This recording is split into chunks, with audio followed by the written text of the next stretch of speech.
when the month of Ramadan comes, rather before that, جب رمضان کا مہینہ آنے سے پہلے حضور علیہ الصلوۃ والسلام یہ دعا فرمایا کرتے اللہم سلمنی لرمضان وسلم رمضان علی، کہ اے اللہ کہ مجھے رمضان کے لیے، یعنی رمضان میں عبادت، رمضان میں سلامتی اور صحت عافیت عطا فرما، اور رمضان کو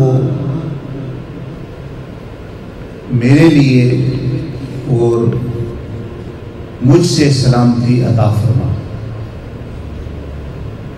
تو اس کا ایک مطلب تو یہ جو بھی آپ کو سامنے بیان کیا،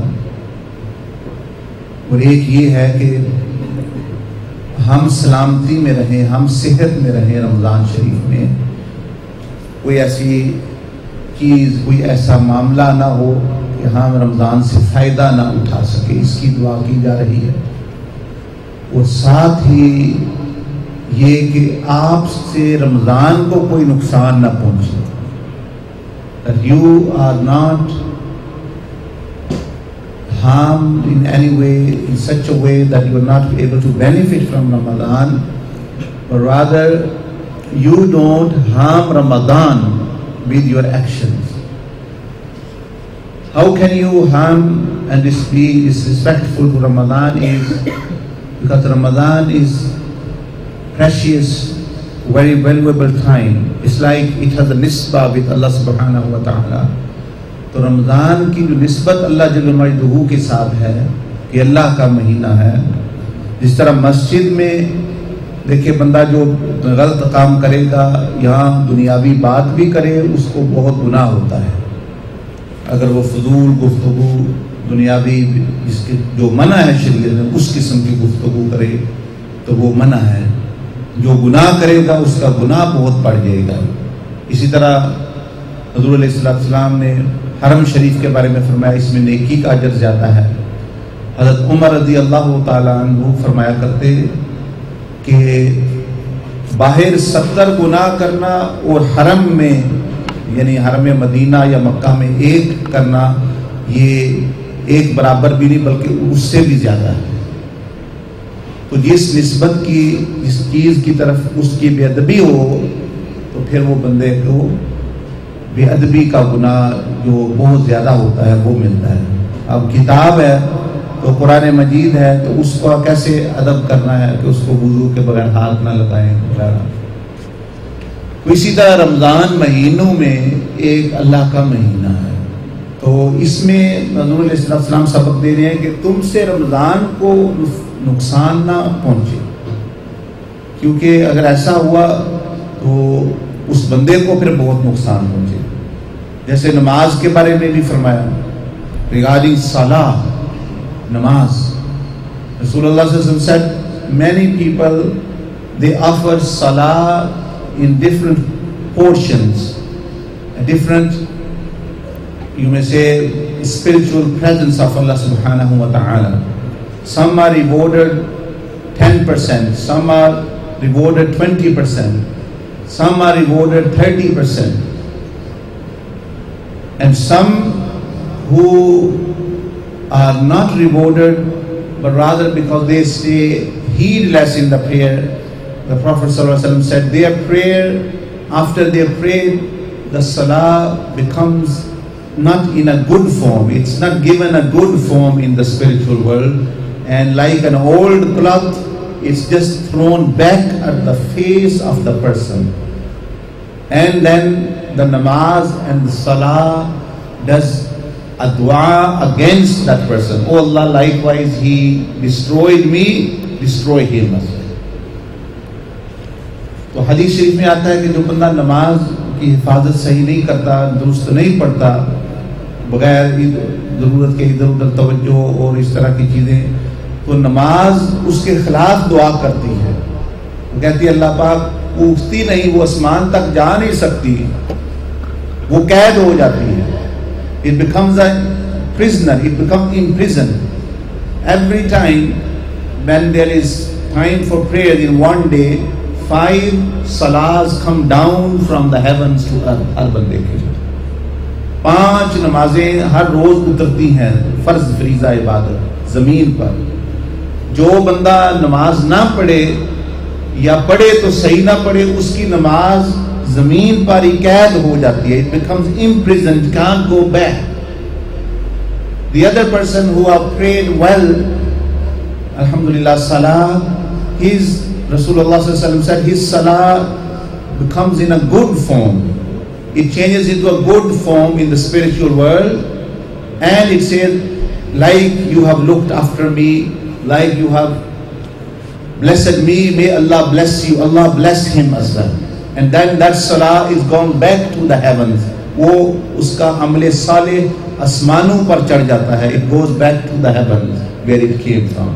اس کے لیے پھر وہ قیامت والے دن مرنے کے بعد قبر میں مدد کرے گی. اور جس کے لیے ہر فرض نماز کے وقت جب نماز اترتی ہے تو جو بندہ صحیح طرح نہ پڑھ سکے اس کی نماز وہ زمین میں قید ہو جاتی ہے. It becomes imprisoned in the earthly world. It can't go up. اور if he has prayed, اگر اس نے نماز پڑھی ہے لیکن صحیح نہیں پڑھی تو اس کی نماز بھی یہیں رہتی ہے. ان کا کام کیا ہوتا ہے ان نمازوں کا؟ وہ ساری زندگی اس کے لیے بد دعائیں کرتی رہتی ہیں. روز کہتے ہیں اللہ پاک نے ہمیں قید کیا، تباہ کر اس کو جس نے اس طرح ہمیں. وہ بندہ پھر جو ہے اسی طرح پھر اس پر پریشانی مصیبت، وہ ساری ظاہری پیسے کے باوجود، اچھی گاڑی کے باوجود، اچھے کپڑے کے باوجود اس کی زندگی تنگ ہوتی ہے. تو جو بندہ اللہ جل مجدہ کی مخلوق کو تنگ کرتا ہے، دیکھیں کسی بلی کو تنگ کرنے کے بارے میں نبی صلی اللہ علیہ وسلم نے فرمایا عذبت، کہ ایک عورت کو سزا دی گئی بلی کو تنگ کرے. اس نے اس کو بند کر کے رکھا ہوا تھا، اس کو کھانا نہیں دیتی تھی.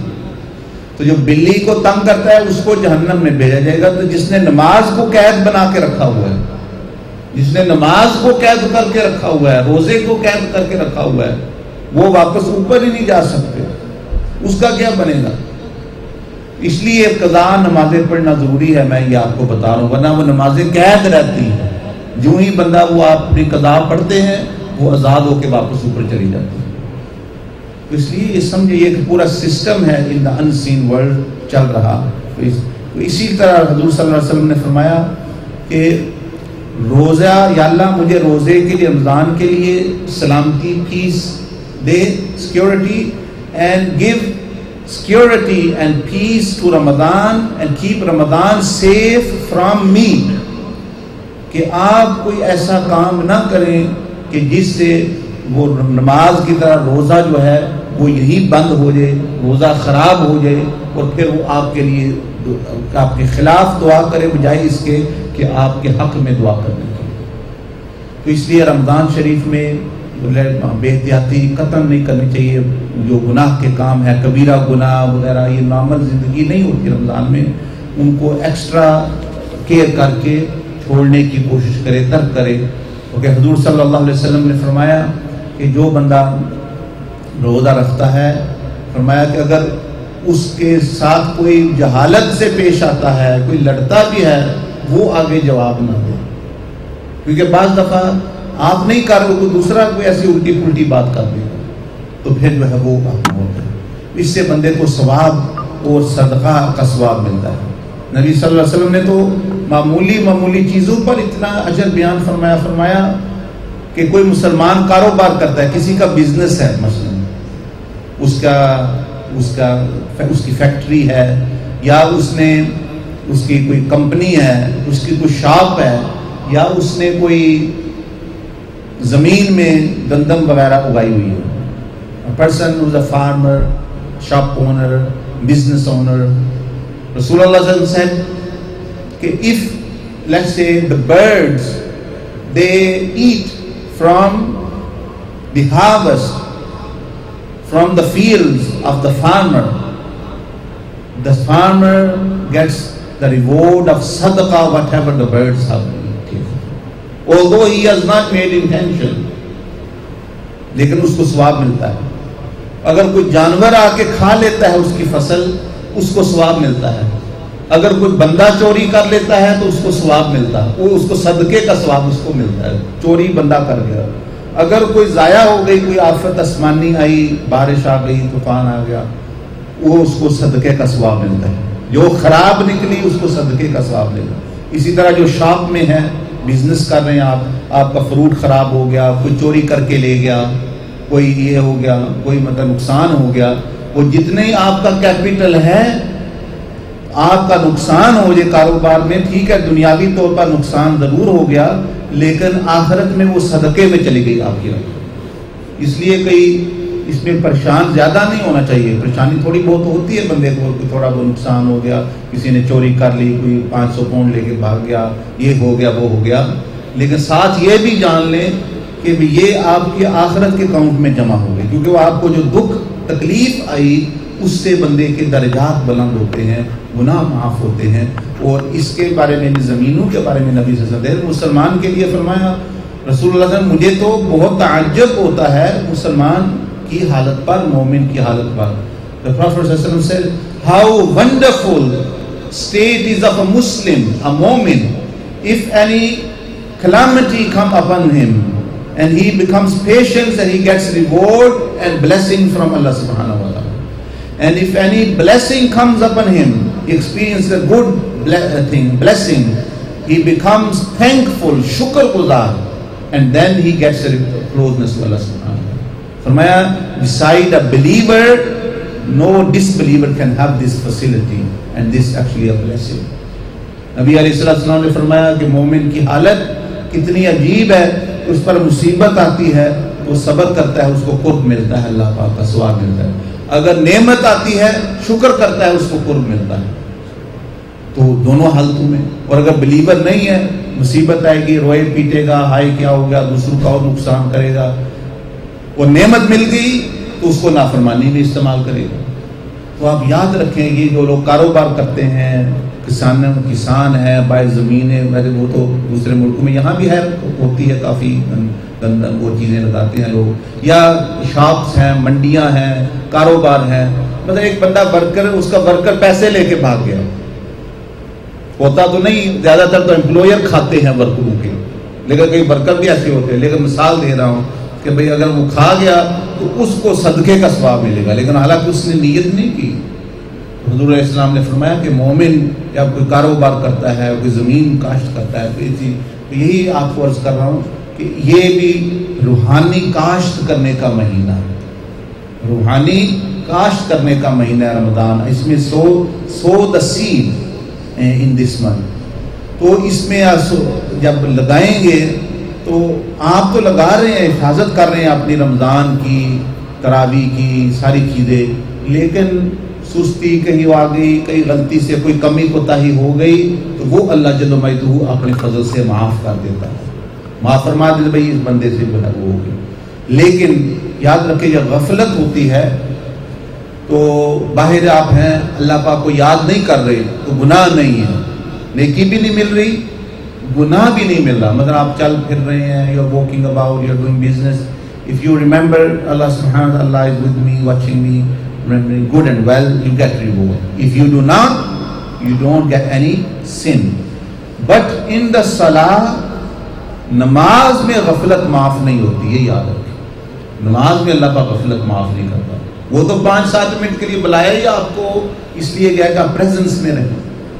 تو اسی طرح رمضان جو ہے دوسرے دنوں میں بہت ساری معافی ہو جاتی ہے غفلتوں کی. دن میں آپ جو مرضی کر رہے ہیں، اللہ پاک بعض دفعہ صرف نظر کرتا ہے، بعض دفعہ جو ہے ڈھیل ہو جاتی ہے، لیکن رمضان میں اس کی معافی نہیں ہوتی. جو بندہ جان بوجھ کے بے ادبی کرے گا اور بے احترامی کرے گا اس مہینے کی، تو اس کو جو ہے کسی نہ کسی طریقے سے جو ہے اس کا خمیازہ جو ہے وہ بھگتنا پڑے گا. اس لیے that's why I say to you, sit with the brothers or after with myself and learn how to improve the spiritual level of your fasting or the spiritual level of your salah. Will you be reading same level salah all your life, same level fast all your life? Will your life will be same all your life? No, it can be better. When sometimes people ask, when will I change? When I will be good? When I will be pious? When I will be the friend of Allah? When I will be heavenly person? The answer is when you want. When you want to be, when you will, when you put forward the will to change, then inshallah Allah subhanahu wa ta'ala will help you. But Allah subhanahu wa ta'ala said in the Quran, Inna Allah la yughayyiru. Allah will not change the condition of the people until they change within themselves. Because Allah subhanahu wa ta'ala promised, if you come walking, I'll come running. If you come one step, 10 steps, Allah's mercy comes towards you. But if it's not coming towards you, then you should know that you are not taking it seriously. You are not taking the first step. So may Allah subhanahu wa ta'ala enable us to be blessed in this blessed month and save us from disrespecting in any way or being unthankful of the blessings which Allah subhanahu wa ta'ala is bestowing upon us. But the most important part is not listening and doing temporal things like I am saying, is to learn the art and the skill so that whole of your life, 11 months, even after Ramadan, your life improves. If you learn that technique, methodology, the know-how, how to control yourself, how to set free yourself from this occasional drug using, occasional alcohol, and occasional pornography, and all other things which actually sometimes people, shaitan entrenches people into them, and people suffer silently.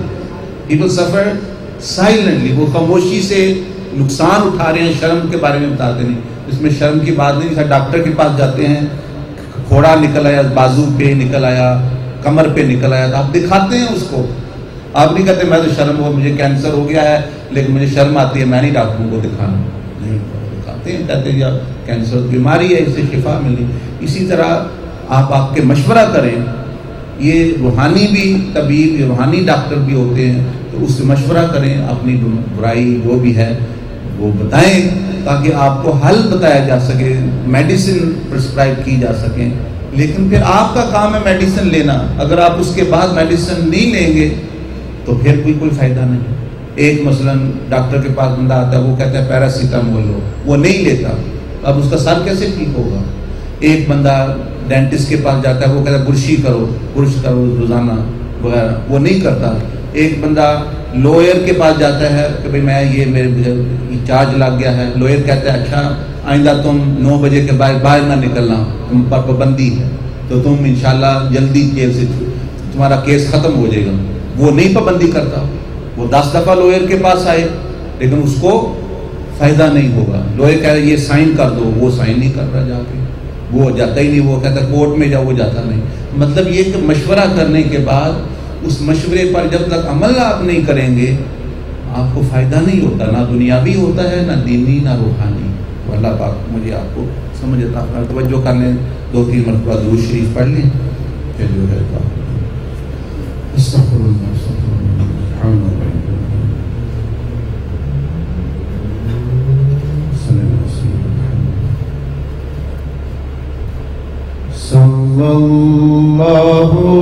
علی محمد صلی اللہ علیہ وسلم صلی اللہ علی محمد صلی اللہ علیہ وسلم صلی اللہ علی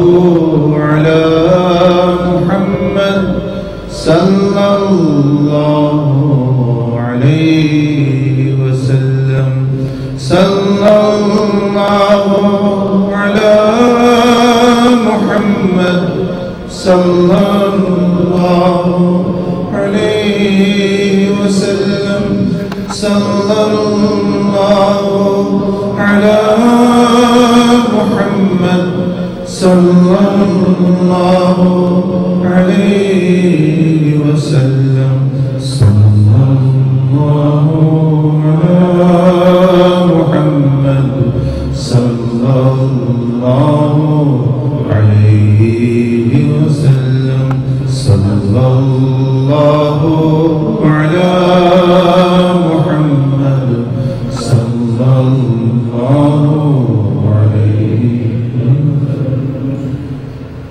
یا نبی سلام علیک، یا رسول سلام علیک، یا نبی سلام علیک، یا رسول سلام صلوات اللہ علیک، یا حبیب سلام علیک، یاد کرتے ہیں تجھ کو شام مسحر، دل ہمارے سلام کہتے ہیں، یاد کرتے ہیں تجھ کو شام مسحر، دل ہمارے سلام کہتے ہیں، یا نبی سلام علیک، یا رسول سلام علیک، صلوات اللہ علیک، یا حبیب سلام علیک، وعلى آلك وأصحابك يا حبيب رب العالمين. الحمد لله رب العالمين، والصلاة والسلام على أشرف الأنبياء والمرسلين. یا ارحم الراحمین، ہم پر رحم فرما، ہماری یہ جو نصیحت ہم نے سنی کی، یا ارحم الراحمین، اس میں جو غلطی کمی بتائی ہے معاف فرما، جو صحیح بات اس پر عمل کی توفیق عطا فرما. ہمارا درود و سلام حضور صلی اللہ علیہ وسلم کی پاک بارگاہ میں پیش فرما. آپ کے طفیل تمام انبیاء و رسول تک ہمارا سلام پہنچا، تمام اہل بیت و صحابہ رضوان اللہ علیہم اجمعین، خصوصاً سیدہ طاہرہ فاطمہ الزہرا، سیدنا امام حسن حسین رضی اللہ تعالیٰ عنہما، سیدہ خدیجہ الکبریٰ، اما عائشہ صدیقہ رضی اللہ تعالیٰ عنہا، اور بھی جو لوگ اس مہینے میں پردہ فرما گئے، یا ارحم الراحمین، اہل بیت میں سے، صحابہ میں سے، خاص طور پر سیدہ فاطمہ الزہرا جو اسی مہینہ میں آپ نے پردہ فرمایا، حضرت خدیجہ الکبریٰ نے بھی، یا ارحم الراحمین، ان کو ہمارا پورا سلام پہنچا، اس کے مجلس کا اجر و ثواب پہنچا، اور جتنے بھی اولیاء صالحین ہمارے خیش اقارب رشتہ دار وفات پا گئے ان کو بھی، یا ارحم الراحمین، یا ارحم الراحمین. تقبل منا انك انت السميع العليم، وصلى الله على النبي الامي وعلى اله وصحبه وسلم تسليما، امين برحمتك يا ارحم الراحمين. جزاك الله خير. استغفر الله. بسم الله.